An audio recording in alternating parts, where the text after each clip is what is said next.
বন্ধু, কখনো কি এমন হয়েছে যে আল্লাহ তাআলার কাছে দোয়া করেন, আল্লাহ তাআলার কাছে সিজদায় গিয়া চোখের পানি ফেলান, কিন্তু দোয়া কবুল হয় না? মনে হয় যে আমার আশেপাশে কেউ নাই।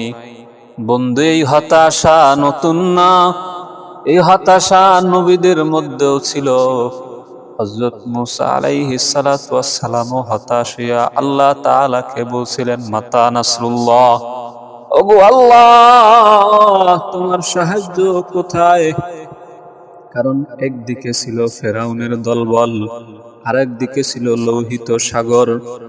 হয়তো লোহিত সাগরে পরে মারা যেতে হবে, নয়তো ফেরাউনের হাতে নিহত হতে হবে। আল্লাহ তাআলা কি মুসা নবীকে ছেড়ে দিয়েছিলেন ফেরাউনের হাতে? না, না, আল্লাহ তাআলা মুসা নবীকে ফেরাউনের হাত থেকে রক্ষা করার জন্য লোহিত সাগর ফাইরা তারপরে রাস্তা বানায়া দিছিলেন। এজন্য বন্ধু, আল্লাহ তাআলার কাছে যদি এখনো দাঁড়ানোর সুযোগ হয়, এখনো কাদার সুযোগ হয়, তাহলে আপনি হাল ছাড়িয়েন না যে আল্লাহ তাআলা আপনাকে ছেড়ে দিয়েছেন, বরং আল্লাহ তাআলা আপনাকে আরো নিকটবর্তী করতেছেন। বন্ধু, সব দোয়ার উত্তর তাৎক্ষণিক পরিবর্তন হয় না।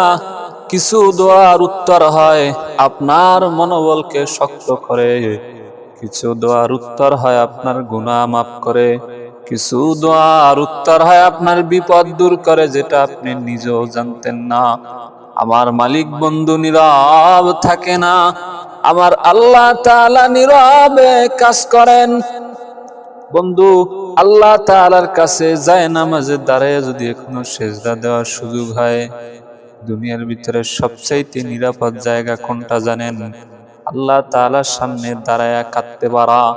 আপনি যখন সেজদায় গিয়া কাঁদেন, তখন ফেরেশতারা থাইমা যায়, কারণ একজন আল্লাহ তাআলার বান্দা আল্লাহ তাআলার কুদরতি পায়ে সেজদা দিয়া ভেঙে পড়েছে।